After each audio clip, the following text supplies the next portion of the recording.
The NFL Gambling Podcast on the Sports Gambling Podcast Network is presented by WynnBET. WynnBET is now live in Arizona, Colorado, Indiana, Louisiana, Michigan, New Jersey, New York, Tennessee, and Virginia. From boosted same-game parlays to live in-game odds, WynnBET has what you need to win. So sign up today. Bet $100 and get a $100 free bet at sportsgamblingpodcast.com/WynnBET. That's sportsgamblingpodcast.com/WYNNBET. State restrictions apply. I'm just about that action, boss. You have to be kidding me. That is impossible. I'm raising the ante. Anybody wants it, get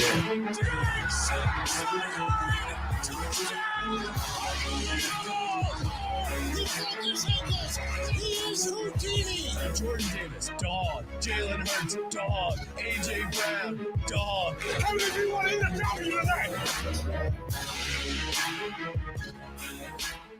Happy New Year, D-Gens. It is the NFL Gambling Podcast here on the Sports Gambling Podcast Network. It's Monday. That means he's Ryan McIntyre.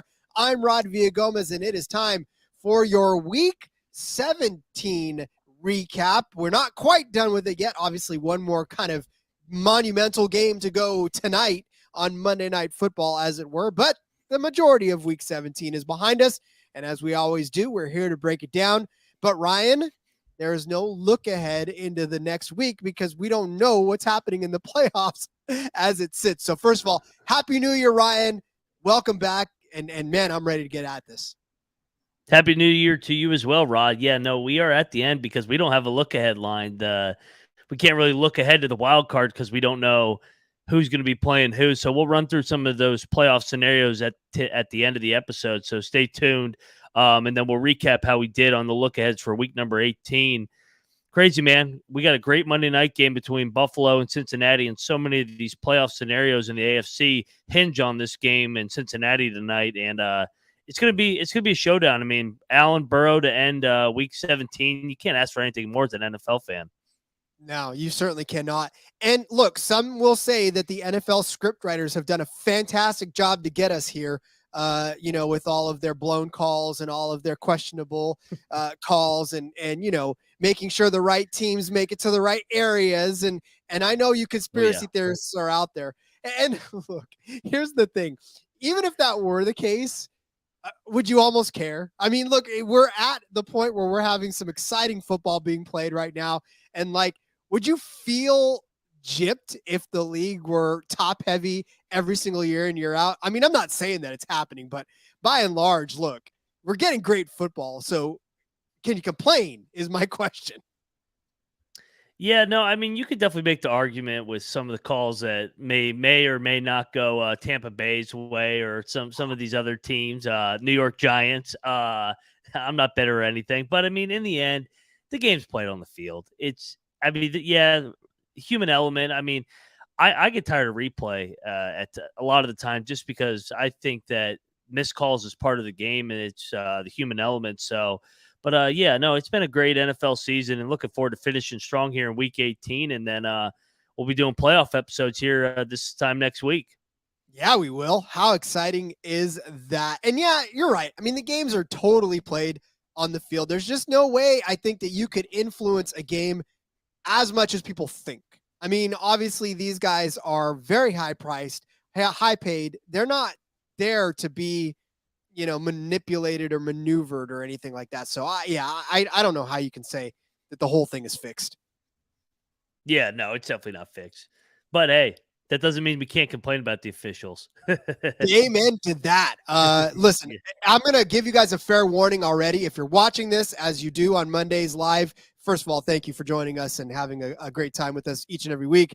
But as soon as I got home from work on Wednesday, was laid out for a couple of days. I'm still sort of gingerly recovering, so my voice is not fully there yet. But I plan on making it through this show.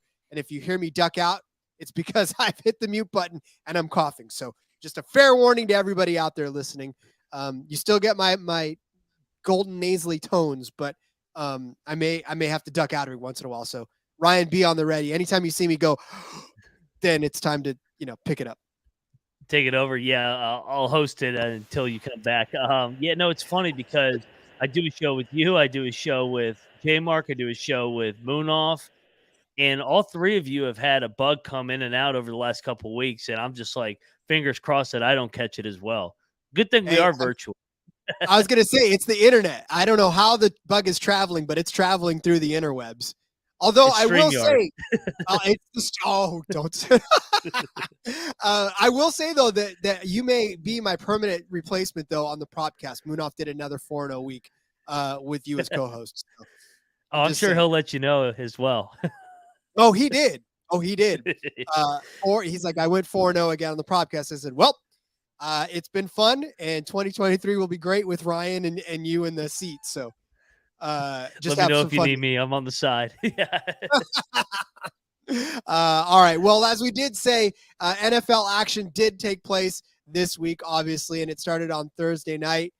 One that should not have been as close as it was. One that ultimately, depending on where you got your line from, wound up covering in a way that you didn't expect it to cover. That was Dallas taking on Tennessee in Tennessee. Dallas walking away with a 27-13 win. They were 13.5-point favorites, 14 in some places. So I'm sorry if you were the one or two people that could only get 14 as the line because it pushed. But if you are a Tennessee plus 13.5 better, I apologize to you as well because you got rooked by the hook. So, yeah, they did not cover Tennessee. Dallas did actually cover that massive spread. But look, I mean, in this game, it feels like such a long time ago, given what we were treated to this weekend. But I didn't feel like we got the best out of the Cowboys anyways. CeeDee Lamb managed to get to 100 yards, but like I just took him 11 catches to do it. Like he had to get peppered with targets to do it. So Dallas still looked a little limp. Yeah, no, they didn't play well. They kind of were asleep at the wheel. It was one of those games where all week the media says it doesn't mean anything for this team because they're going to be playing next week for the division. So I think Dallas got caught up a little bit in the narrative and that they were coming off the big Philadelphia win. Found a way to win. I actually thought Dobbs for Tennessee was okay. I think he should get the start over Malik Willis in this do or die game coming up this weekend. Obviously, without King Henry, it's limited offense in Tennessee. Are you kidding me? It's like without Derrick Yeah. Henry, there's no ignition. The key is in there. I mean, Dobbs, yes, you're right. He did a fantastic job. And in fact, reports I'm seeing right now out there in Twitter, the Twitter world, is that he is going to get another shot. Vrabel did actually name him. Might want to corroborate that at some point, but he is going to get the start next week in this do or die game. And I mean, look, it did look like Dobbs was managing to actually get something going in the passing game in this 20 of 39 for 232 and a touchdown. So, I mean, credit to Dobbs for actually finding out how to pass when there was no other, no Henry option for him. Hassan Haskins ended up being the leading rusher for the Titans, 12 carries, 40 yards. Treylon Burks, the leading receiver for the Titans, 4 catches, 66 yards. So, I mean, it was a valiant effort for the Titans, but ultimately they just couldn't get enough going without Henry. Yeah, no, I agree. It's they got a big one this weekend. It all comes down to Saturday night in Jacksonville for Tennessee. For Dallas, they're still in the hunt for the NFC East because Philadelphia, we'll touch on them, is sliding all of a sudden. Yeah, and well, I mean, they don't have the guy that got them there, so it's a little difficult to dance without your date that brought you. So yeah, Philly for good reason right now is not necessarily. And look, we got the NFL Gambling Podcast got some heat for putting Philadelphia 5th in the power rankings this week as a consensus. I know I had them 5th on the sheet, and everybody was like, well, what, are you going to just disrespect their record? It's not even about their record. Power rankings is about how strong that team is at that week. And Philly obviously proved that they weren't even the 5th best team on that top 10 list that week. So, you know, it's just a matter of where you fall, not where your record is. Yeah, no, power rankings, it's first of all, it's the greatest tool to engage conversation. It triggers so many people and it means absolutely nothing, but it's great. I love the conversation. But you're absolutely right. I had them fifth as well behind the two teams tonight, Buffalo, Cincinnati, and Kansas City, and then San Francisco. And like you said, like I know they're 13-2, 13-3 now, but it's what have you done and how do you see that team going forward and what's their current state? They're really banged up right now. And not getting any better at this point. I mean, if it weren't for AJ Yeah. Brown, like who knows where that team would be, honestly. So, but to bring that back to Dallas, now Dallas has something to play for again. And it's not like they didn't before, but this 13-3 Eagles team now presents them an opportunity to snag the East, right? So, luckily they handled their business. They almost didn't. I mean, it wasn't like it was that close to them losing, but any poorer play, and they probably would have found themselves on the wrong end of this game just by messing around alone. Yeah, no, I mean they didn't play well, but they got a favorable matchup this week against Washington, who will obviously not play their guys because they were eliminated, even though Ron Rivera doesn't seem to know that. It's I think they'll see Sam Howell, so I expect this Dallas defensive front to just tee off on a bad Washington offensive line. Over under on this one was 40.5. The total 40.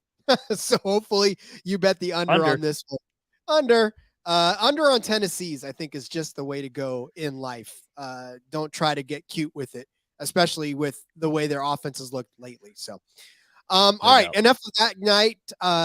Just hashtag Dallas still sucks, I guess, is the company line. We'll go promo with that. code.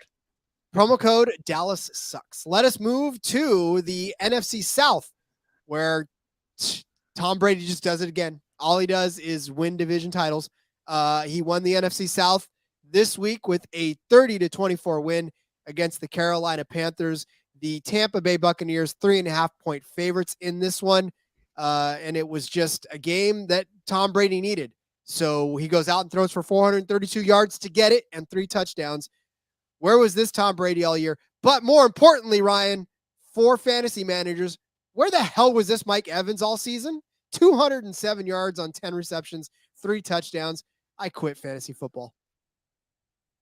Yeah, man, I kind of was heartbroken during this game because I had a Carolina ticket to win the South, so kind of a dream crusher game for me. They gave it a hell of a run. I mean, what we've touched on in each episode where they trade McCaffrey, they cut Baker Mayfield, they fire Matt Rule, and then they're right there to beat Tampa Bay. They're up 14-0 and just couldn't hold on. I thought they got too pass happy with Darnold, to be honest. I thought they should have ran the ball more. A couple questionable calls as well in the fourth quarter, but hey, what'd you expect? It's Tom Brady. He usually gets the better end of the stick with some of these calls and do or die games. But Brady, forget the calls, 34-45 for 430 and 3 touchdowns. He was awesome. I mean, it seems like whenever he calls the plays, they just open it up and it's kind of like, hey, backyard football, and Brady just slings it around. So it'll be interesting now that they're in the dance. Maybe they play a little more loose because nothing to lose. Everybody's going to be counting them out at 8-8 or 8-9, whatever they finish against the Dallas Cowboys. It's weird. I mean, it's a game where Dallas should win, a team that always chokes in Dallas, versus Brady and the Bucs, who haven't been good this year. We can all agree on that, but they always seem to find a way to win games. So can they pull the upset? We'll see.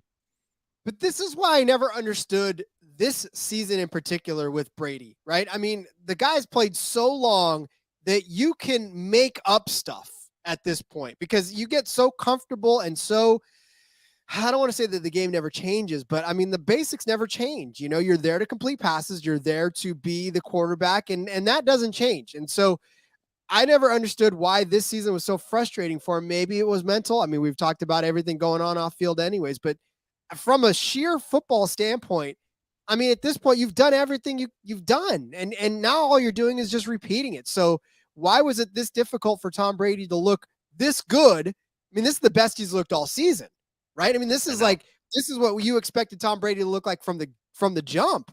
And now it's taken till his do or die situation on winning the NFC South to get there. Like, I don't know, maybe something's woken up, but I'm a little afraid of these Buccaneers. Yeah, if they play offense the way that they did yesterday, they're going to be a pain in the ass to knock out. No, but you mentioned it, man. Is Brady's at his best when his back's against the wall. So shout out to Tom Brady, man. He's the GOAT for a reason.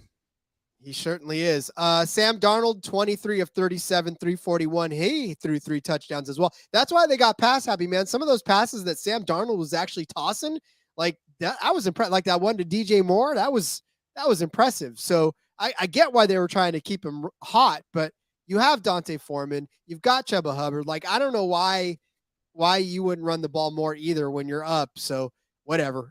Dante Foreman actually only ended up with 35 yards on 13 carries. He was the leading rusher. DJ Moore, talked about him, 6 receptions, 10 targets, 117 yards in that touchdown for the leading receiver. Look, Hubbard got in there for 3 carries, 12 yards. It just, yeah, you're playing Tom Brady. You got to keep Tom Brady off the field. And the only way you can do that is keep the clock running with the running game that you have. I know Sam Darnold looks sexy. I know you wanted to keep him hot, but, you know, you paid for it in the end.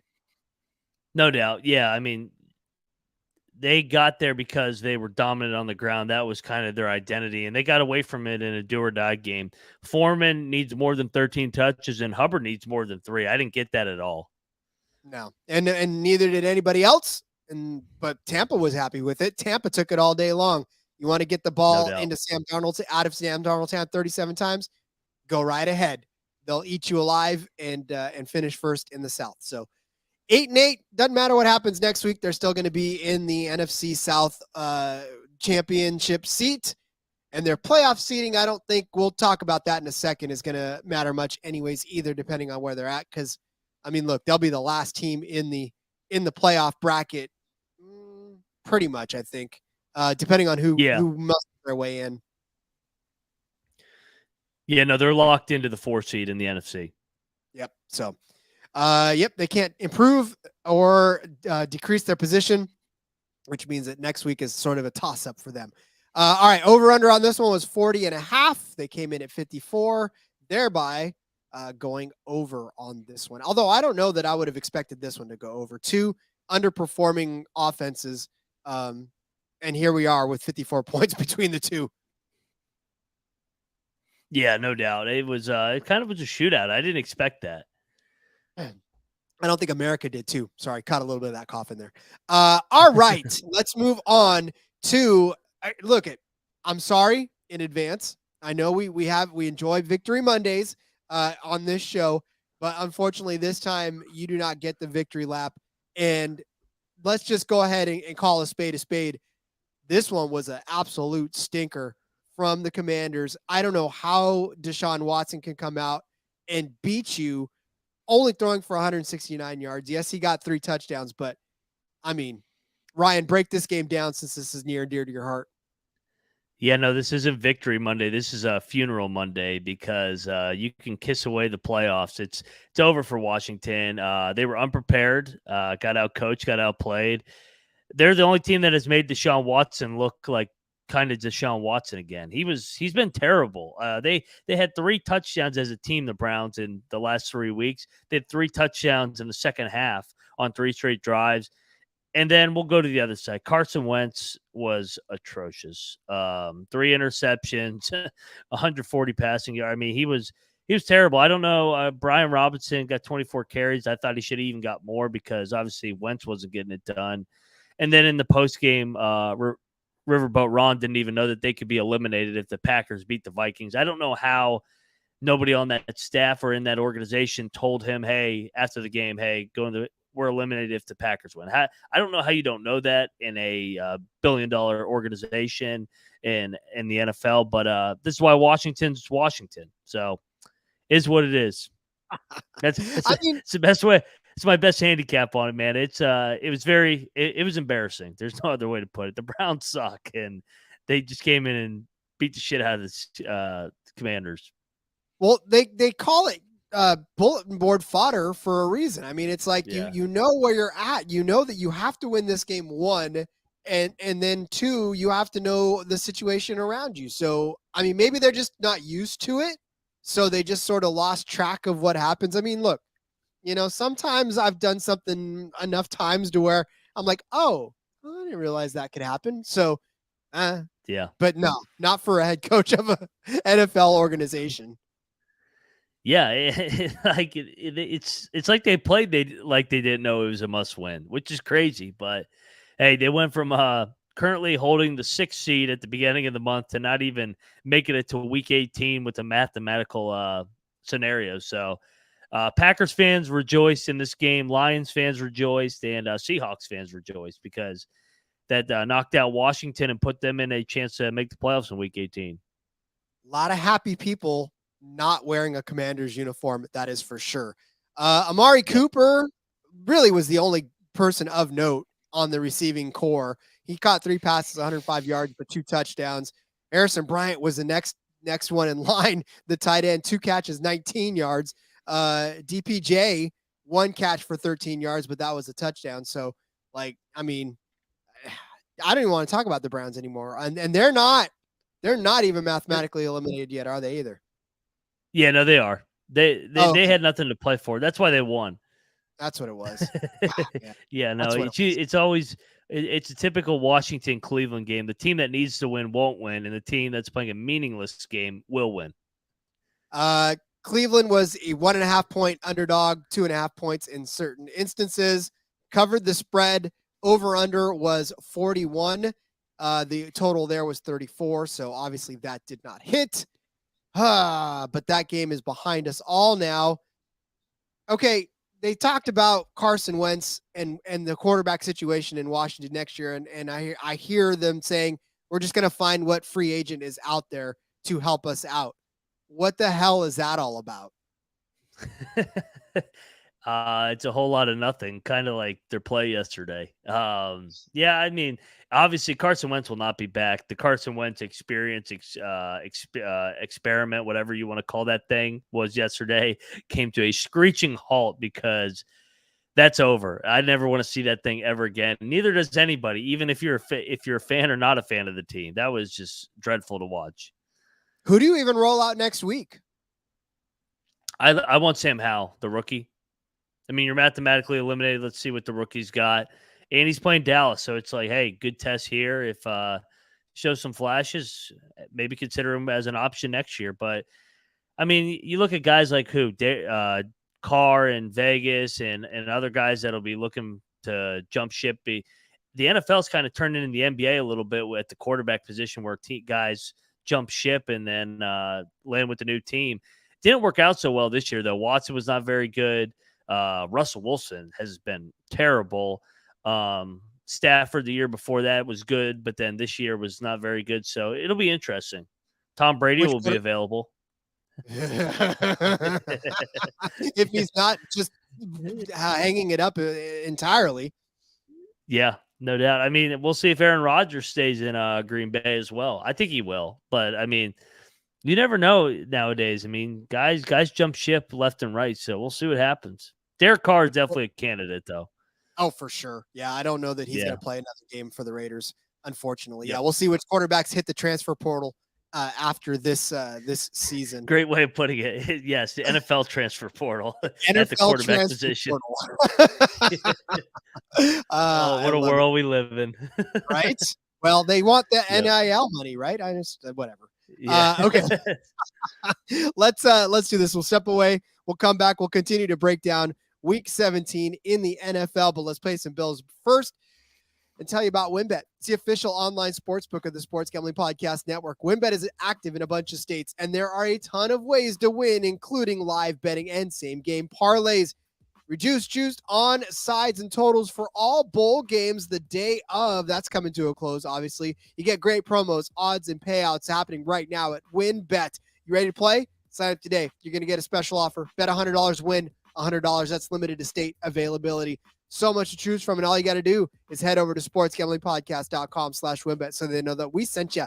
That's sportsgamblingpodcast.com/WYNNBET to claim your free bet today. Offer subject to change. Terms and conditions at WynnBET.com. Must be 21 or older and present in the state where play through WynnBET is available. If you or someone you know has a gambling problem, call 1-800-522-4700. We're brought to you by Underdog Fantasy. at Underdog. The season never ends, and right now you can play their weekly Battle Royale games or even draft your playoff best ball team. They also have a ton of daily games for NBA and NHL. Plus, when you use the promo code SGPN at UnderdogFantasy.com, you get a 100% deposit match up to $100. That's Underdog Fantasy, promo code SGPN. All right, let us move to a better game. I would say better, but not really, unless you're a Taysom Hill fantasy manager or somebody who just likes rooting for the fact that Taysom Hill exists.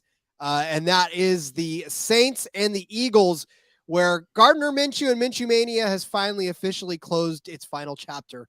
I think. I don't know how you can get excited about Gardner Minshew ever again. I just, every time he rolls himself out, like he has this flash, and then he just kind of gets swallowed back up again. And this is the game in which he got swallowed back up.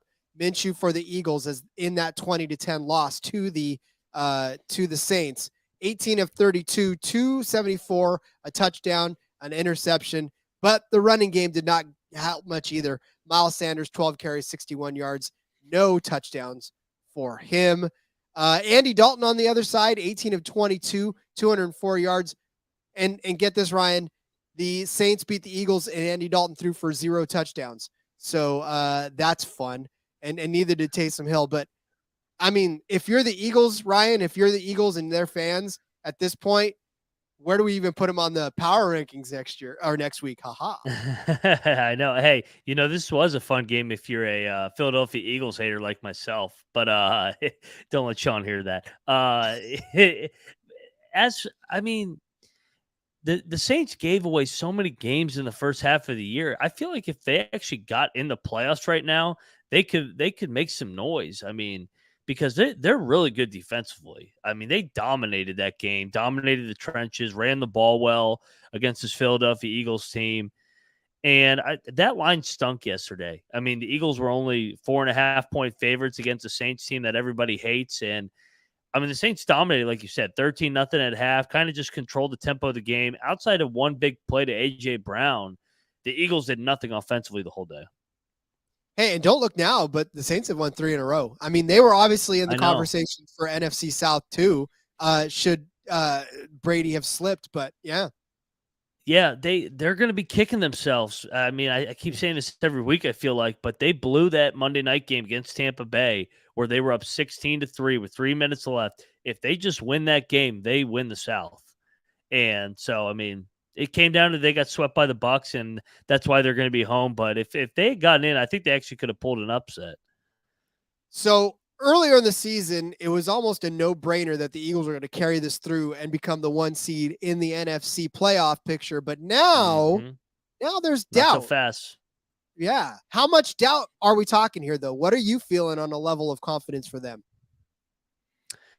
I don't like them in the playoffs, to be honest. I don't think that they stop the run well. I think if they get behind as well, I mean, Hurts against elite teams coming from behind, I haven't seen him do it yet. I mean, he's come from behind against teams that are not so good. I mean, the Jaguars game when they're down 14-0 earlier in the year comes to mind. They came back against the Colts, but they really haven't beaten anybody. I mean, they beat the Vikings. They beat Kirk in primetime. They beat the Cowboys once, but that was with Cooper Rush. They've done a good job of padding their win total against teams that they were supposed to beat. So, I mean, credit to them for doing so, but they haven't played the Niners. They haven't beaten the Cowboys with Dak. And, yeah, so, I mean, we'll see. I think that they're a little bit fraudulent, to be honest. And then Hurts' timetable to come back is playoff time, right? At least? Yes. Or is it? Yeah, and that's another thing. Like, how healthy is Hurts going to be coming back? That's what I'm saying. He's one more hit away from Gardner Minshew being back under center. So, yeah, no, I think there's a lot of moving parts for the Eagles. I definitely lean to your 49ers as the favorite in the NFC right now, even before this Saints game. Yeah, and we'll talk about the Niners in a second. I really, man, let me tell you. But yeah, as far as power rankings go, and as far as where Philly is right now, it's certainly not in that 1 spot or 2 spot that they held for a very long time. So, yeah, it's starting to chip away, and not at the right time if you're an Eagles fan. It- So They lost to Taylor Heineke and Andy Dalton this year. I mean, I mean the Cowboy loss that's okay. I mean they were with Minshew against in Dallas had to have the game, but the other two games, I mean, elite teams don't lose those games. no, they don't, and they find a way to beat the bad ones as they're supposed to. So yeah, Yes. Philly now, what is it, 13-3, New Orleans 7-9. It's yeah, I mean, look, they're gonna have to do a lot of work next week if they want to. It's a huge gut check for these Eagles heading into the NFC playoffs, because it's not going to get any easier, that schedule, after next week for sure. And next week is not easy either. So yeah, I just don't even know anymore what to say about the free fall of the Eagles. It's just not. And I say free fall and their record's still 13-3, so get off my back. I understand it's not a free fall, but when you're the team that was supposed to run away with the NFC, and now we're questioning whether or not you can even make it out of the first round or even be the number 1 seed anymore, that's a free fall, Yeah. folks. So, Yeah, no, they're definitely trending in the wrong direction. I any Eagles fan, if they argue with you, they're just being blind. indeed. All right, let's talk about this next game, because it features our favorite spunky underdogs, the Atlanta Falcons, who were not underdogs in this case. They were 6.5-point favorites, or 7, depending on where you found the line, or 3, or even 3.5. The line moved so much in this game. It opened at 3. It settled somewhere around 6.5 or 7 in some spots. But the Atlanta Falcons pull out a miraculous win against the Arizona Cardinals. Atlanta now 6-10. They won 20-19. This game featured 2 fantastic quarterbacks. One David Blau for the Cardinals and one Desmond Ridder for the Atlanta Falcons.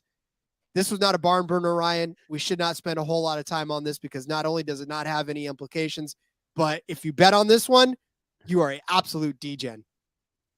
Yeah, no, if you bet on this game, please call 1-800-522-4700. Did anybody watch this game? I'll be fully transparent. I did not watch this game. Obviously, I had the red zone on in the background, but I don't remember this game being on the red zone much. So not till they kicked the game-winning field goal at the end.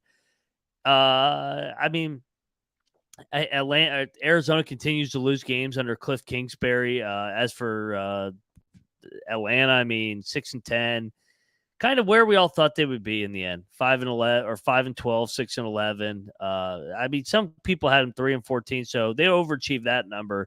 But these are just 2 bad teams. There's not much to spend more time on this thing. There's really not. But if you like Tyler Algier, then you are a fun, or you're happy. He did get in the end zone, 83 yards, 20 carries. Cordell Patterson got in the end zone as well in a rushing touchdown. So a couple of things to be good about if you're fantasy football players and you like that kind of stuff. Yes. Or- Yeah, no, if you had a fantasy championship, then this game did mean something to you. Yeah. Well, I don't know how much. Were you starting David Blau in your championship lineup? I hope not. You probably didn't win. Oh my God. Well, look, unless you were betting unders, if you were betting unders all over the place, and this was one of your unders, you were happy. The over-under on this one was 40.5. Guess what? This one came in at 39. So the one way that you could win by not watching was betting the under, and hopefully you did that. Yeah, it came right down to the wire. Yeah, it did. Yeah, that last kick, man. I love me some Young Hoku, or Young Weiku, as some of the announcers say, but I was in Korea, so I love me some Ku. That is a fantastic kicker. I have him on all my fantasy squads, so happy that he came through for his team and for mine all season long, by the way. So thank you. All right, let's move on to a game that actually was not close, but still meant something for the Jacksonville Jaguars. They annihilated, and this wasn't even pretty. This game wasn't even close. At no point in any part of it did Houston have any sort of a shot. 31-3, they got stomped at home by the Jaguars. Jacksonville came in as -3.5-point favorites. They could have been -30-point favorites and still made this something of a game. But you know, it's Houston, man. Without a solid anything, and against a red hot Trevor Lawrence, who by the way, Ryan, we talked about him being fantastic all season long, or at least not all season long, at least for the last few weeks. Only threw for 152 yards, no touchdowns and interception. This game got it defensively, it got it special teams, it got it from all ends, except it didn't need Trevor Lawrence to win. Yeah, no, these Jaguars are rolling, man. They've won coming out of that bye. I mean, they got it fixed under Doug Peterson. They were what? They've won. They came out and beat Baltimore the first week, and then they got drilled by Detroit. But ever since getting drilled by Detroit, they've won 4 in a row. So what? 5 out of 6 since the bye. I think this is a team that could actually win a playoff game. And they'll host a game if they could just get by Tennessee this weekend, which we all anticipate they will because they are the better team with Trevor Lawrence and Doug Peterson versus the injury Tennessee Titans. And look, for us to say that Jacksonville is the AFC South champion, I was talking to my brother yesterday and I said, how about those Jags? And I said, but it's about time. I mean, you've been building with Legos, with really strong Legos for a few years now. You expect that tower to actually finally get to the top, right? You're not necessarily trying to just build a bunch of Legos horizontally. You want that thing to go vertically. So all those picks, all of those first rounders, all of the capital that they've invested in the draft, this may be the payoff finally. And if it is, holy crap, what are we in for? Because now, you almost have nothing but growth from there. Now they'll be sad to not have a number 1 overall pick this week, this season. But I think yeah, that's a good thing, right? Yeah, no, that's a good problem to have to finally be to not be in that number 1 draft slot. And Rod, they just released the Week 18 schedule, so at the end of the episode, we will break it down live because they just released the times of these games. Ooh, all of the flexing in now. We get to figure out when the drama is going to take place. Yep. Fantastic. All right. Well, we talked about Travis Etienne, 9 carries, 108 yards. What a game for Travis Etienne. 1 touchdown. Dude looked like a bowling ball that no one could stop. On the other end of it, Davis Mills, leading rusher for the Texans, 4 carries, 33 yards for Mills. Again, I say it week in and week out. Why aren't these teams listening to me, Ryan? You cannot lead the team in rushing as a quarterback and expect to get things done. Yeah, no, you're absolutely right. I mean, teams don't run the ball enough. You are absolutely right, and if taking too many hits to these quarterbacks. So it was the first time the Jags had beaten the Texans in 9 games too. That's insane. And yet they really took it to them too. So, I mean, this is a good thing for both of them.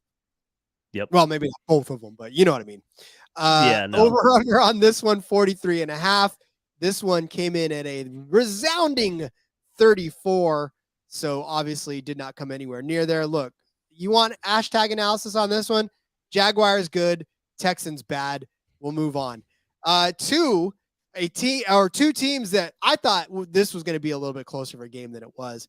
I was glad that it wasn't from a fantasy standpoint because that means Justin Fields didn't have the fantastical day that he's had in the past. But I thought it would be better than this as the Detroit Lions just throttle the Bears 41-10, thereby covering their 4-point spread, 4.5, 5.5, depending on where you got it from. Doesn't matter. Chicago didn't cover. Detroit did. But what a day for the Lions. Those scrappy 8-8 Lions now, Ryan. Yeah, no, I was surprised at this. I thought this was going to be a game that came right down to the wire, just like the first time these two teams met in Chicago. And it started out that way. They exchanged touchdowns, and Fields ripped off at one of those big runs. 60 yards? And I was like, all right, here we go. We're off to the races in the shootout. And the Lions clamped down defensively. They shut down the Bears rushing attack there in the second half and just grinded it away. It was a big-time win for the Lions, and it sets up a showdown now Sunday night at Lambeau Field for the last wildcard spot. If you would have said, well, I mean, we did say, obviously, that watch out for the Lions because they've been mounting something crazy. And then, of course, we had to jump ship because they proved us wrong almost 2 weeks after that. We were like, oh, look, the Lions are onto something. And then, of course, they got trumped by or not Trump, but they lost to Buffalo. Then they started to put together again something where like, oh, look, they're back again. And then they lost to Carolina. So I don't know, maybe they found their groove again by beating the Bears. But you're right. This is going to be a very pivotal game, obviously, for them next week. A team everybody wrote off at the beginning of the year, a team everybody was laughing at the beginning of the year. Now they're a feel-good story. And I think if nothing else, we're going to see really what next season is going to be for these Lions. Can they take what they learned from the last part of this season and get it into some sort of form to be better to start next season? Because who knows what happens if they start better this season. We wouldn't even be talking about this being a big game. They'd probably already be in the playoff hunt. Yeah, indeed. You're absolutely right there. The Lions are trending in the right direction. I don't think they're going to win at Lambeau. They never win at Lambeau. But for them to be in the situation where you could play Week 18 for a do-or-die game, it's a success for the Lions this year, getting 8 wins and being in that playoff picture. I definitely think this is a playoff team next year. Yep. Justin Fields, the leading rusher for the Bears, as we talked about, 10 carries, 132 yards. He was building himself a hell of a first half. And then Detroit was like, no more. You're done. Thank goodness for, again, like I said, my fantasy matchup, because Justin Fields stopped accruing points basically at that point, and we were done. So Cole Kmet, leading receiver, 2 catches, 27 yards. Jamal Williams making me look like a genius by giving him an anytime touchdown in one of my articles for Sportsbook Review. But 22 carries, 144 yards, and a touchdown, leading rusher for the Lions. Over under on this one, 52. You were disappointed better if you bet the over on this one, because it came in at 51. Unfortunately, Indeed. You did not get it. Yep. Sad betters if you were over on this one. All right. Although I don't know, 51 seemed high anyway, or 52 seemed high anyways for this, given what we'd seen Chicago go through the last couple of weeks. But whatever. If you were brave enough to take the over, sorry. Yeah, no, I mean, Detroit scores 41 and the game stays under. Crazy. Yeah, tell me about it. All right, let's move on to New England and Miami, 2 8-8 teams that took place. They weren't 8-8 at the time, but they are now. And New England, man, how the mighty have fallen in Miami. New England holds on for a home win, 23-21 against the Dolphins. Ryan, if there was ever a more frustrating game for a Miami fan, it has to be this. You have Teddy Bridgewater, you have New England on the ropes, and then you let him slip through your fingers. Yeah, Bill Belichick won't die. He's 8-8. They control their own destiny in Week 18. The bad news for Patriots fans, you got to go to Buffalo. So you're in the hunt. You control your destiny, but you got to win in Buffalo. So I guess in a way, the playoffs started last week. You advanced, you beat Miami. Now you're in a position to control your destiny. And if you want to be in the playoffs, you got to win a big-time playoff game and beat Buffalo in Buffalo for the second straight year. Which I think you and I agree. I don't see happening. Not even a little bit. And for Miami though, on the other end of it, it's they're such a different team without Tua. Such a different team without Tua. Man, Teddy Bridgewater, man, he has fallen off. All those injuries, he does not. He looks like a shell of himself. I watched this game. I was like, man, he's not good anymore. I mean, he's done. He's old. He's too many injuries, and I mean, for Miami, they got to hope New England now loses to Buffalo, and then they got to beat the Jets at home. So I don't think Tua's going to play next week either, though. No, I don't think so either. I think he's still sitting out, but we'll see. I mean, who knows? But you got Tua, you got Tyreek Hill. I mean, you got Tua, you got Jalen Waddle, you got Tyreek Hill, and you still only throw for 161 yards. You still only complete 12 passes, and your leading receiver is Raheem Mostert, because he had a 25-yard reception, gave you 62 yards. I just don't understand how, with such gigantic weapons at your disposal, Tyreek Hill only gets 55 yards and Waddle only gets 52. I don't get it. Yeah, no, I mean, Miami's choked. I know the Tua injury, but they were choking before that. They lost 3 road games with Tua in a row against San Francisco, LA, and Buffalo. They had to win one of those. Then they come home and they lose to Green Bay on Christmas Day. That was a game they had to have, and they choked away a 10-point lead. And now, I mean, they're done. I mean, they may back their way into the playoffs, but they're not going anywhere. I mean, this is a team we were talking about being a AFC contender for the number 1 seed just 5 weeks ago at 8-3. Now they're 8-8. And honestly, I think the Jets are going to beat them. I just think that the sky's falling in Miami. Well, again, if Tua doesn't play, I wholeheartedly agree that that's what's going to happen. Although Miami did cover if you got them at 3, if you got in early and got them as 1.5 point favorites, obviously you know how that fared out for you. The over-under on this one was 41.5. We actually got there. We got to 44. So congratulations if you bet the over on this matchup, even in cold and just cold New England.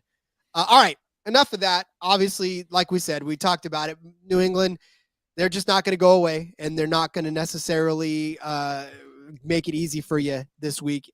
But Miami, on the other hand, keep an eye out if Tua is out there. Yeah. No, New England, they just won't go away. As bad as they are offensively, they've been painful to watch, but here they are once again, 8-8, controlling their own destiny going into week number 18. Indeed. Speaking of controlling their own destiny, that is exactly what the Kansas City Chiefs are still doing, because unfortunately they have not locked up the number 1 spot in the AFC because the Bills are still chasing at it. Many teams want that top spot. They almost let it slip through their fingers at Denver, or not at Denver, but with Denver coming to them at Arrowhead. 27-24, the final in this game. It was here's the thing though. Denver covered and they covered huge because obviously they were 13.5 points, 10.5 points. They were double-digit underdogs no matter how you cut it by the end of the day. Mm-hmm. And they managed to lose by only 3. Not for lack of Russell Wilson trying, because that man had a couple of rushing touchdowns and actually looked like the guy that they traded for. Yeah, I thought Russ was awesome actually in this game. Or not awesome. He was solid. He was what they were supposed to be getting.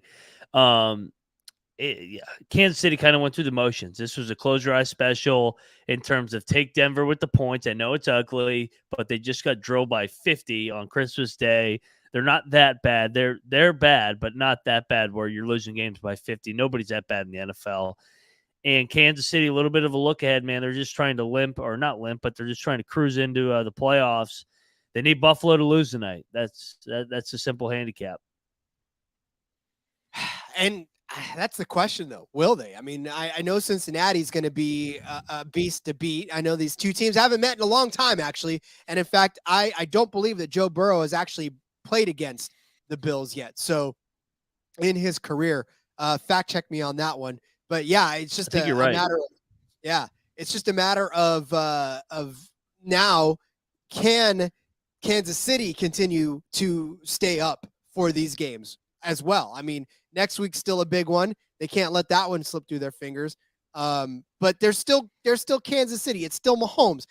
I was watching him move in the pocket on a specific play, and I don't even remember which one it was, but I watched as the pocket started to collapse, and he literally just looked as if his eyes were still downfield, and he just felt where everybody was at and just was moving in the pocket and stepping around in the pocket as if no one else was there. I mean, he came nowhere near anybody, right? I don't know sometimes what's going on in that man's head as he's playing football, because it just looks so, and I hate the word because it's cliche and it's overused, but it's effortless to him at this point. Yeah. No, you're right. No, he makes it look so easy. He looks like he's playing a different sport at times than some of these other quarterbacks. I mean, if you don't have a good quarterback, you see below average quarterback on a weekly basis, then you flip on him, Josh Allen, Joe Burrow, you can throw Herbert in there, I think, and you're like, whoa, is this what it's supposed to look like? Well, and just even the counterpoint, the guy he took on, Russell Wilson. When you watch Russell Wilson in the evade stuff in the pocket, he's darting left and right. Looks like he's ducking, he's weaving, he's he really putting effort into moving around in the pocket.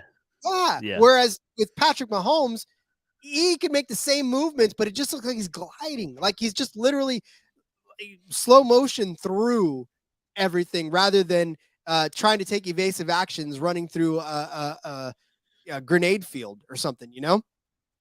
Yeah, no, he's awesome. I can't wait to watch these playoffs games with the Chiefs, Bills, and Bengals. It's going to be fun.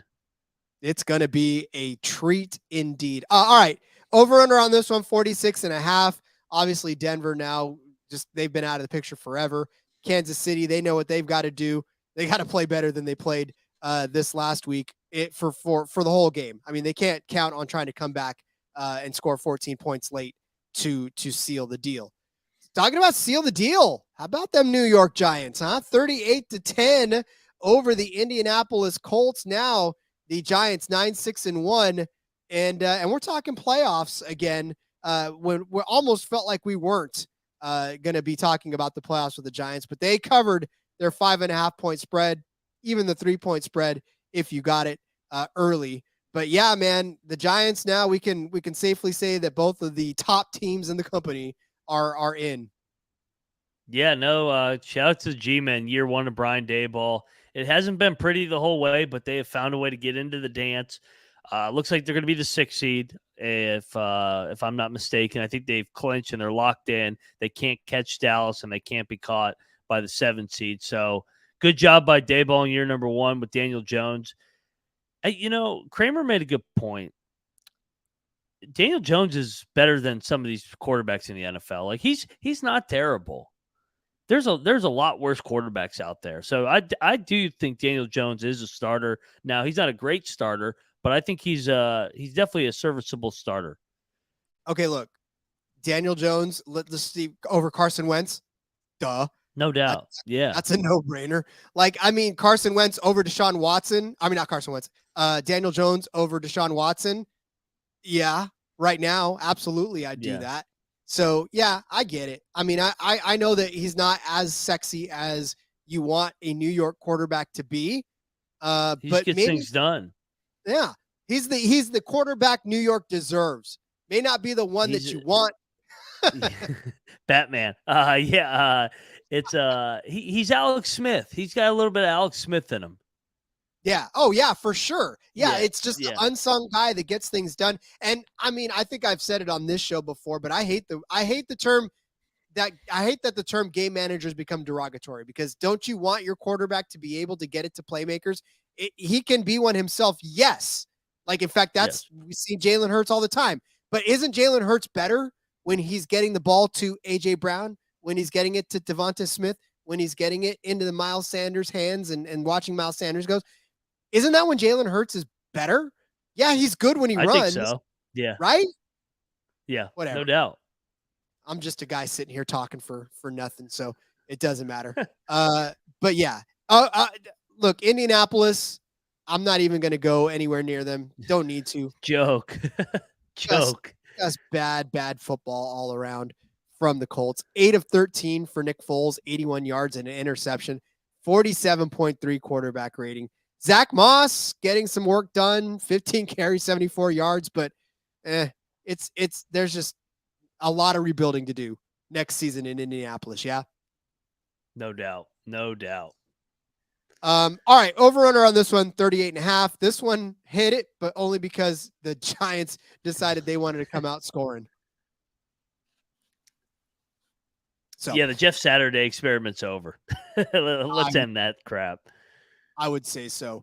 All right, let's move on to Seattle, where the Seahawks played at home against the New York Jets as 2.5 or 2 point rather road underdogs in some spots, including our sponsor WinBet. So if you took them at 2 point underdogs, you are totally thrilled, because they did that and then some as they beat the Jets 23-6. Seattle improves to 8-8. The Jets disproved. They are now 7-9. Remember, guys, I'm getting out of being 6, so words are at a premium at this point. So they dropped to 7-9. Still in the playoff mix, both teams, but this Seattle, I'm going to be honest with you, I paid very little attention to this game in and of itself. I hate the Seahawks won, and the Jets are bleh, in my opinion, too. But yeah, I mean, Seattle did what they had to do to keep themselves in the mix as well. Geno Smith revenge game. Oh, totally. Uh, Geno Smith revenge game. Yeah, so we can say the Carson Wentz experiment's over. The Mike White experiment's over. All these people hyping up Mike White like he's going to be the next franchise quarterback. He's that much better than Zach Wilson. I never saw it, and I mean that was embarrassing yesterday. They only could manage 6 points against a defense that was getting torched headed into this game. I mean, the Carolina Panthers ran for almost 300 yards on them, put up 30 points on them. The Jets, that's another tank job. Them and the Dolphins, Washington. I mean, those are some of the bigger collapses here down the stretch. For the Jets to start 6-2 and not even be in the contention in Week 18, that's a collapse. Total collapse by the Jets. It's terrible. It's not even good. Ty Johnson. The Jets are going to jet. Ty Johnson leading rusher on this one, 8 carries, 46 yards. You talk about Mike White, 23 of 46. 46 passes, he only completes 23 of them, 240 yards, 2 interceptions. I mean, Geno Smith, on the other hand, 183 yards on 18 completions, but he had 2 touchdowns. So you're absolutely right. Straight up revenge. Kenneth Walker continued to just be ridiculous. 23 carries, 133 yards. So good day for the Seahawks. Bad day for the Jets. Pete Carroll's done an unbelievable job. They're 8-8. They currently hold the 7th seed. Although if Green Bay wins, they're in. I think Seattle's just going to miss it, but I think they're going to beat the Rams next week and get a winning season without Russell Wilson. Great job by Pete Carroll this year. He's done an unbelievable job coaching them up. Blah. It's the Seahawks. You'll never get it. I'll never praise them. All right. 43 was the over-under. They come nowhere near at 29. All right, let's move on to the game where I do want to talk about it. It's the San Francisco 49ers and the Las Vegas Raiders. Used to be a clash of the Northern California teams when they were Oakland and San Francisco. Then the battle between the North and the South when they were San Francisco and Los Angeles. Now it just doesn't matter. But there's still that rivalry here in the California area as the Raiders and the Niners square off. Look, I know that this game is always a big game because it's always been that rivalry of some sort, in-state, whether it was Northern, whether it was North-South. So the Niners and the Raiders always play themselves close. But this, Ryan, was way too close for comfort. I could not get comfortable the entire time. I don't know where the hell Jarrett Stidham came from, but I want him put back in the box if he ever plays the Niners again. That was insane. I texted my other Niners buddy. I got 2 buddies that are Niners fans, you and my guy, Huey. I texted him right at the beginning of the game, and I said, holy shit, it's loud in Vegas right now. I mean, that place was rocking. I know there were a lot of Niners fans. I knew they would travel, but that rivalry is still real. I mean, they do not like each other. You could tell the Raiders, disappointing year, but they wanted to beat the Niners. That was a heck of a game. Exciting. Robbie Gould blows it at the end of regulation, but comes back and they get a turnover. Stidham was awesome. Nobody had moved the ball against the Niners like the Raiders did. So, Davante Adams broke the single season record for Vegas Raiders. I'm wondering if he wishes he was still in Green Bay, though. Right at this point, yeah, because he's got a playoff line on the hooks if he's in Green Bay. In Las Vegas, not so much. But actually, they're still alive. They're not. No, they're out. They're out. You knocked them out. But you know what's crazy? We're on the verge of Kansas City and Green Bay making the playoffs, and Davante Adams and Tyreek Hill not making the playoffs. Yeah, so careful what you wish for.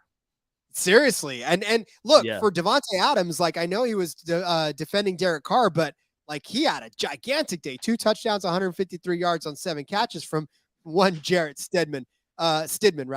But look, Josh Jacobs was tearing him up in chunks, and not because he was ripping off long runs. I mean, he only had 69 yards on the day and a touchdown, but he did rush for the most yards that a running back's rush for against the Niners in a long time.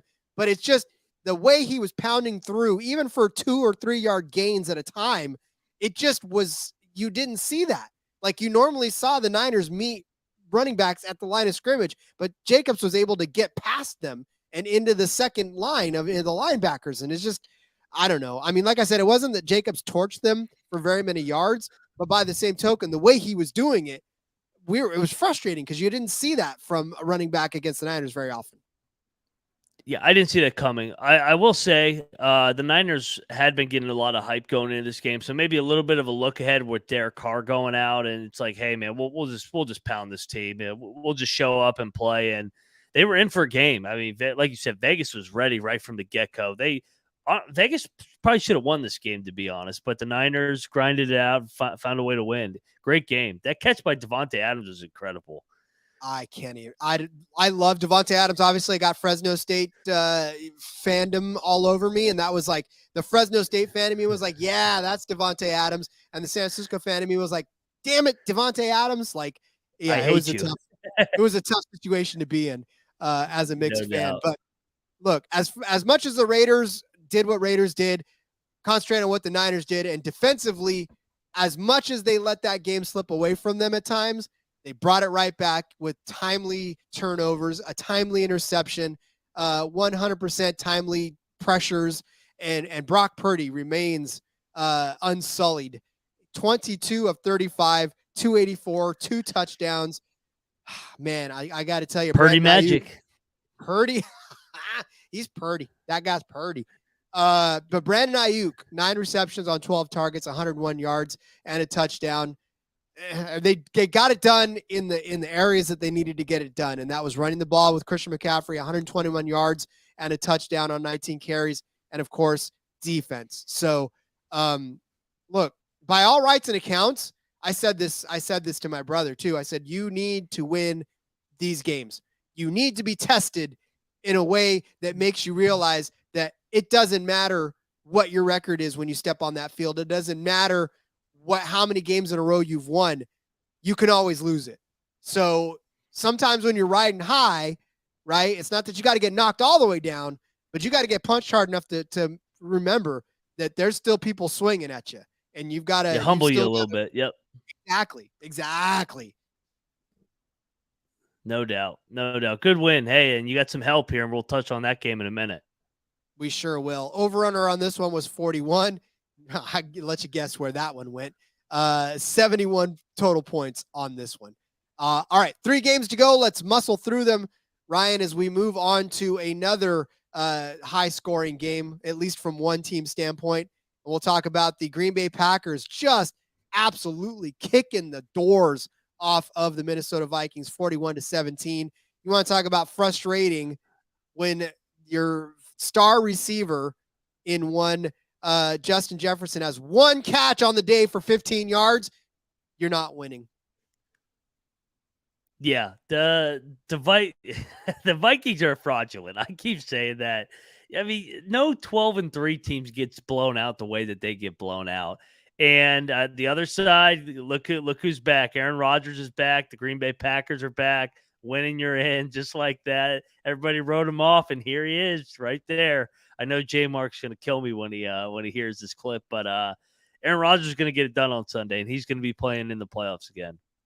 You almost can't count it out at this point. I mean, again, it's just a total domination job by well, yes, he is by Green Bay.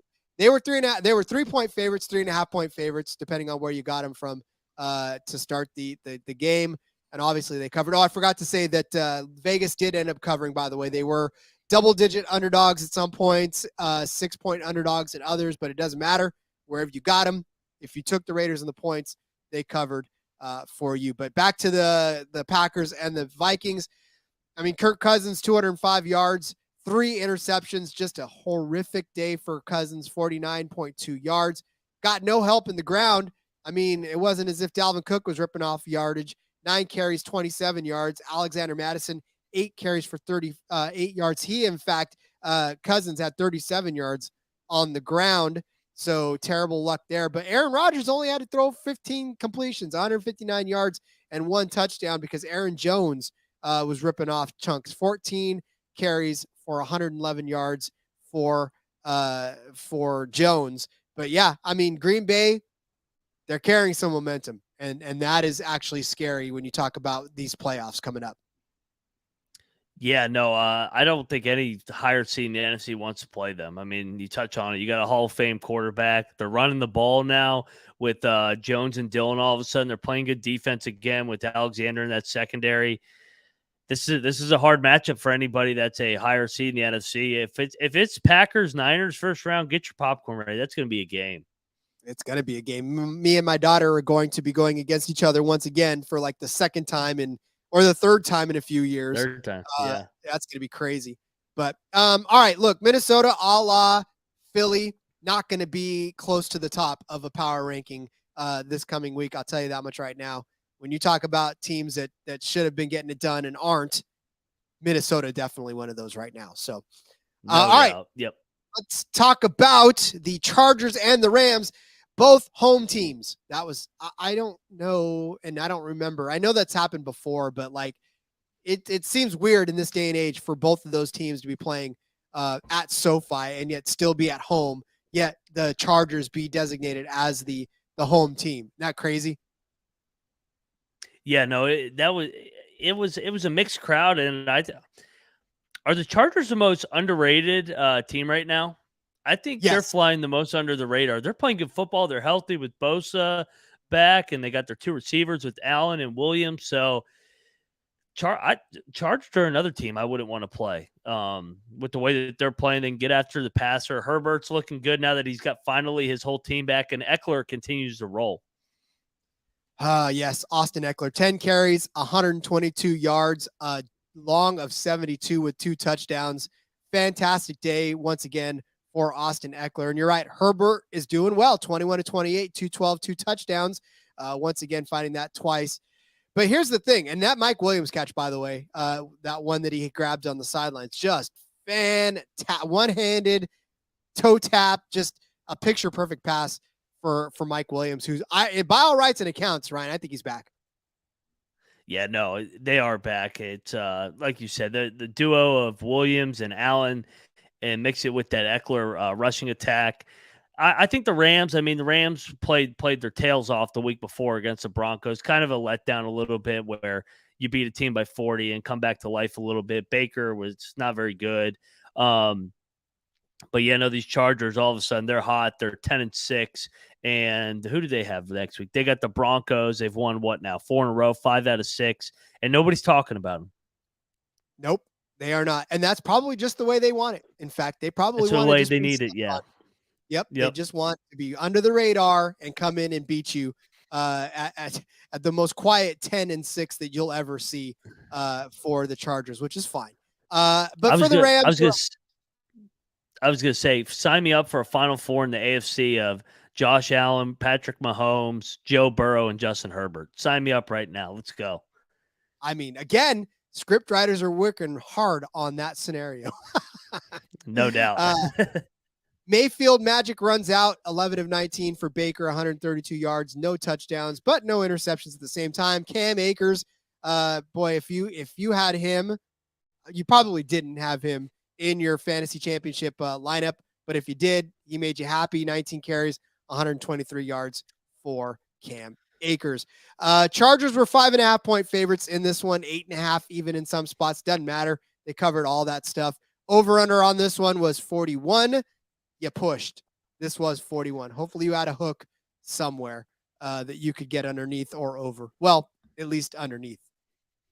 So, all right, let's move over to Sunday night, a game that I found myself cheering very hard for the Pittsburgh Steelers by the end of it, because I, for one, don't want to see Mike Tomlin's streak snapped. I really do want to see him continue to be a winning coach.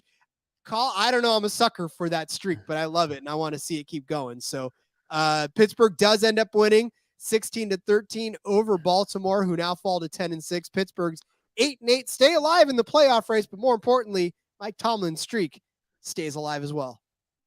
And the Tomlin streak lives on for at least another week. They got Cleveland at home. All they got to do is win, and he has somehow, or tie, has a 500 or better streak another year for Tomlin. I think this year 15. I'm in shock that they're in this position. They were 2-6. They're a bad team at one point, and Kenny Pickett's gotten better and better and better. So shout out to Tomlin and the crew for keeping that thing together. And they are a different team with TJ Watt, man. I mean, they really are. That defense is great with him and Hayward up front. So I think they're going to get it done. And honestly, I think they might get in the playoffs because all they need is to win and then have New England and Cleveland lose or Miami lose. I think it's Wouldn't possible. that be I mean, something? Yeah. wouldn't that be? I'd love it. I mean, again, and I think the league as a whole is better when Pittsburgh is good. Just something about the Steel City and having all of the Steeler lore in there again. It just makes it better. And what's more is they were 4.5-point underdogs in some places when the books opened. Kind of closed at 1.5 at WinBet for Pittsburgh as underdogs. So again, wherever you grabbed them as underdogs, you were very happy that you did. But yeah, I mean, look, for Baltimore, we talked about being different teams without their quarterback. This is a just glaring example of how this is a different team without Lamar Jackson. No doubt. Yeah, no, they need Lamar back. I think he's going to come back for Cincinnati. If Cincinnati loses tonight, then they can play them for the division. But yeah, no, they definitely desperate need of Lamar back. Yep. And you talk about 10-6 teams in question. I know that they won 3 out of their 4 before that, but it's what have you done lately too? You know, it's a matter of where the potential is next week.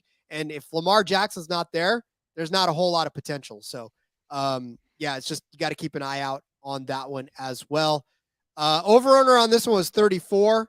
Did not get there. In true AFC North fashion, right? AFC or North, Baltimore, or even just Baltimore-Pittsburgh standards. Yeah, no, it's these two teams. I could watch these two teams play every single week. It always comes down to the wire. The hatred is so great, and there's so much respect too between Harbaugh, Tomlin. They've gone through their wars. So many playoff memories as well. It really is. It's probably the best rivalry in football. I don't think anybody can argue that, or at least over the last decade. And consistently too. You want to hear the last few matchups for them? Go back to December 11th of 2022. 16-14 was the score when they played earlier. Yep. Obviously 16-13 was the score yesterday. And then 16-13 was the score January 9th of 2022. 19-20 back in December. 14-19, 28-24. So it's the yeah, same score every year. It really is too. It's just recycled. Make that betters your pattern. Just to pick up on that pattern. No doubt. Yeah, no, the Steelers lead the season score 30-29 in 2 games. That's usually a score for 1 game. But Steelers Ravens 30-29 in 2 games. I love it. All right. So we talked about going over a couple of the playoff scenarios as it sits right now. So Ryan, why don't we start in the AFC when we talk about the number 1 seed? We talked really quick about what each team needed, but let's just kind of go over it at one point. The Chiefs, to win the AFC 1 seed, will need a win, and they need the Bills to lose, or they need the Bills to lose twice and the Bengals to lose at the same time as that. It's a complicated scenario, buddy, with 1 week to go. Yeah, no, I think the Chiefs will beat the Raiders. I think we all agree on that next week. So, Chiefs fan, you are heavy Cincinnati Bengals fans tonight. Yep, you are cheering for Burrow and company to get things done in or against Buffalo at the very least. Speaking of those Bills, they win twice, they're in. Or if they win tonight and the Chiefs lose, they're in, the number 1 seed. Or if they win against the Patriots and the Chiefs and the Bengals both lose next week, then they're the number 1 seed. So once again, this is a lot of puzzle pieces to put into one puzzle. Yeah, no, it really is. And the big domino is tonight. We keep touching on it. Buffalo at Cincinnati. Buffalo can go all the way from 1, but all the way down to 3, or they could sit at 2, depending on what happens. I think if they win tonight, they're going to clinch the 1 seed because they got New England next week. I think they'll win that game. They're better. It's at home in front of that crowd. If they lose tonight, I think they're going to be the 3 seed because Cincinnati would have the tiebreaker, and I think Kansas City will win and wrap up the 1. And I think Buffalo would come down to the 3 because of tiebreakers. What a big game tonight. It's going to be so much on the line. Huge. And Huge. I feel like this is going to be just a gigantic defensive struggle, too. I think both of these teams are going to come out, play a little conservative because they don't want to be the one that loses. They want it, they don't want to beat themselves with silly mistakes. So they're going to try their hardest to not come out and be overly aggressive and throw interceptions or turn the ball over. So this is going to be a more defensive game, I think, than what your stars, are Josh Allen and Joe Burrow are led you to believe. I agree. I like the under here tonight. People are probably like, "You're crazy." It's Allen and Burrow, but you know what? We saw it with Allen and Mahomes.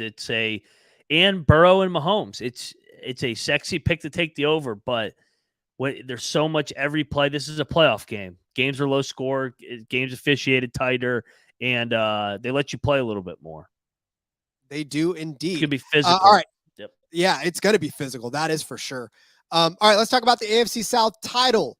The Jaguars, we talked about it, and the Titans, they're playing for it next week. Whoever wins. That's the long and the short of it. Saturday night at 8:15, we will know the AFC South winner. Oh, that's go Jags. Go Jags. Yeah, Jags 8-8, and if they win, they're 9-8. Titans 7-9. If they win, they're 8-9, as are the Jags. So obviously, it's just a matter of who wins that one.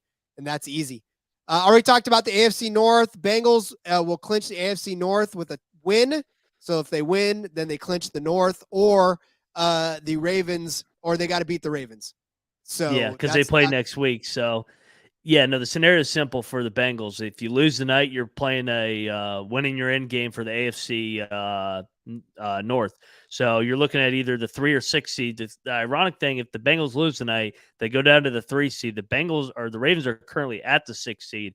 So we may see Bengals Ravens back-to-back weeks. Oh my God. When that starter stuff happens, it's so crazy, because then you play them week and then you turn around and do it all over again. No team likes to do that at all, let alone the team that won, because that gives the team that lost a whole week to prepare for you again. No doubt. Yep. No doubt. All right. The number 7 seed and the wild card in the AFC is a mess, but we'll just break it down as such. The Patriots, they're 8-8 right now. They can clinch that number 7 seed with a win at the Bills, or if the Dolphins lose against the Jets, and the Steelers lose against the Browns, and the Jaguars win against the Texans. So let's just say that the Patriots need a lot of help if they want that number 7 seed. So that's a lot of moving parts. Yeah, the main thing, they need to win in Buffalo. Now, that's a huge task. That's the thing. So they're probably going to lose that game. So like you said, they are if they lose that game, they are big Cleveland Browns fans and New York Jets fans, and that's not a good thing to be asking for. No, it is not. Let's talk about somebody that has a better chance, and that's the Dolphins. They too are 8-8. All they got to do is win against the Jets, and of course the Patriots lose against the Bills, which we both think is going to happen. So the Dolphins just need to win. I mean, that's really all there is to it. Go out and win against the Jets and let nature take its course over there with Buffalo and New England. So although if by some weird situation the Patriots win in Buffalo, then holy hell. The Dolphins. Then Bill Belichick is I mean, he's already the greatest coach of all time, arguably, but he would do some wonders here if he wins in Buffalo again. He would ascend into some other plane of existence at that point. No doubt. All right, our Steelers, we just talked about them. If they're 8-8 as well, if they win against the Browns and the Dolphins lose and the Patriots lose, then the Steelers will clinch that 7 seed. And then, of course, we talked about the Jaguars. If they lose against the Titans, but the Dolphins, Patriots, and Steelers lose, then they can still be in the playoffs as the 7th seed. So they can either be the NFC or the AFC South representatives, or they could be the 7th seed with a lot of help as well. Yeah, no, they need to just win on Saturday, because asking for all those scenarios if they lose, I don't think it's going to happen. So winning, you're in Jacksonville. Indeed. Get your whiteboard out, man. This is a lot of stuff going into the last week. Remember when a lot of it was just wrapped up and we didn't have to worry about all this stuff? No doubt. Yeah, no, it's nothing's wrapped up now other than the Giants as the 6th seed, and that's about it. I think that's in Dallas, 5 seed in the NFC. Those are the only 2 that are completely clinched in. Oh, Tampa Bay, 4 seed. Yeah, well, because of where they're at. Yeah. Well, let's talk about the NFC then. Yep. Number 1 seed still up for grabs. The Eagles can take it away if they win versus the Giants. Cowboys lose at Washington, or 49ers lose, and 49ers lose. Oh, any of these following. That's right. They win at the Giants. So if they win, that's it. Doesn't matter what happens after that. But if they lose, then if the Cowboys lose and the Niners lose, then they still get that 1 seed. Whew. So, but I don't see the 49ers losing next week at all against the Cardinals. Whew, not even close. Yeah, no, I'm with you here, and I think the Eagles probably will beat the Giants at home. The Giants, I don't think are going to play their guide, so I think the Eagles will get the 1 seed in the end. But they better not slip up because the Niners aren't going to lose, like you said. Nope, not against the Cardinals. Especially Cardinals. Look at. I know that Stidman came out of nowhere, but we know Burrow or Bro or Bauer or Booer. We know this guy. So hello, yeah, that guy. Whatever. I don't know. All right, let's talk about the Niners. They can clinch if they win, and they win, and the Eagles and Giants or the Eagles lose. So Niners win, Eagles lose, Niners get the 1 seed. Or they win at the Commanders, and Eagles lost versus Giants, and 49ers lose. And I'm sorry, that's Cowboys. Never mind. So for the Niners, let's back this up.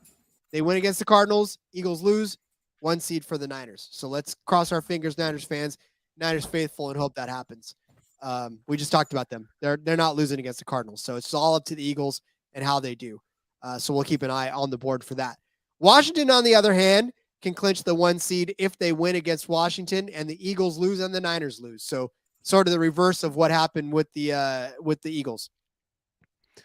Yeah, no, Dallas is going to beat Washington. Washington will be starting a rookie quarterback. So, like you said, the Eagles got to win the East. If not, Dallas, I think, sneaks in there with the 2 seed. Yep, because I think the Niners end up taking that 1. So insanity. But the NFC East title is still at play too.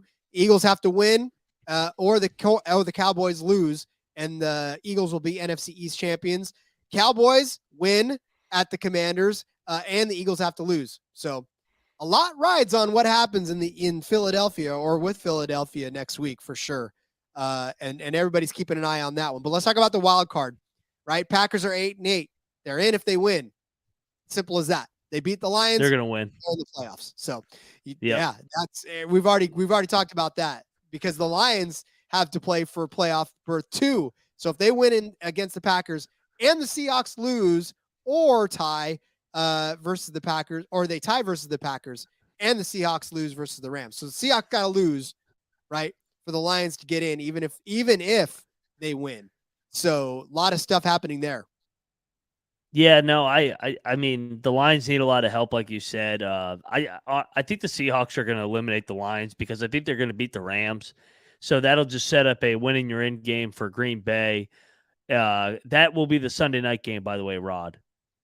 Oh, that's the last game of the year. Detroit at Green Bay. So Detroit got to go to Lambeau at night. The season on the line. I don't see Detroit getting this done, man. It's been a good ride. It's been a good story. Bite your kneecaps, Hard Knocks. It ends Sunday night at Lambeau Field behind the bad man Aaron Rodgers. You can't count out Aaron Rodgers in Lambeau on primetime. It's just a tough situation. We've seen it happen before where he's gotten beat, but there's a lot on the line. And the last game of the season, yeah, that's definitely going to be a barn. Well, maybe not a barn burner, but at least a very good showing for the Packers. We talked about Geno Smith going from 0 to hero. If they win, they'll get in that 7 seed, but the Packers also have to lose. So, yep. They need some help. They tie the Rams. Yeah. And the Lions and the Packers and Commanders all lose. Seahawks, look, take away from this. Okay. We just spouted a whole bunch of stuff at you. Green Bay is in the driver's seat. If they win, then none of this other stuff matters. So, really all it is to it is the Lions, Packers, and Seahawks all have a shot, but Green Bay is in the driver's seat at this point. And so is Philadelphia for that 1 seed. They're pretty much in the driver's seat. All the other dominoes will fall after those 2. But yeah, by and large, that's where we're at in the playoffs. Winning, you're in. That's the motto this week for these teams. Yeah, win, you take care of business. You don't have to worry about all these scenarios. Ron Rivera, sorry, there's no scenario for you guys to make the playoffs. So I know nobody told you in that organization, but I'll tell you right now, Washington is out, unfortunately, for me and many Washington fans. Time to get back on that riverboat and continue to sail on. We'll have some new people joining a draft position class here this time next week. Me and J Mark and Moonoff with the Texans, Bears, Commandos. Who else? Yeah, we're fighting over draft position. Indeed, at this point you are. So, Yep. All right. Well, we have thoroughly gone through and talked about everything we needed to talk about today. Obviously, like we said, no look ahead lines, but we should be able to, the NFL Gambling Podcast is here all week long to break down your playoff odds once they start jumping down. So, but we will be here next week to break down the final week of the regular season rather, and talk about some of the scenarios again as they start to draw near next week. So as we wrap this one up, Ryan, why don't you go ahead and let everybody know where they can find you on social media? Yeah, no doubt. For the YouTube crowd watching us right now, Twitter at Moneyline_Mac in the Discord. Appreciate everybody for your follows. Subscribe, rate, leave a review. And you guys were awesome in 2022. And we're looking forward to taking this company, SGPN, to another level in 2023. We have blown the doors off of 2022 as a company. And now all we're doing is just building new doors so we can blow those down as well. Happy New Year to all of you. Thanks for listening on this second day of January of 2023. Thanks for hanging with us as always. And of course, make sure to check out all the other shows on the network, on the SGPN network, on Spotify, or wherever else you get your favorite podcast. Follow me on Twitter at RJ Villagomez. There's a link in the bio to all the stuff that I've got going on, whether it's here, whether it's Sportsbook Review, whether it is in between media. NASCAR is about to kick off very, very soon. Looking forward to that. Until then, next time, everybody, have some fun and let it ride.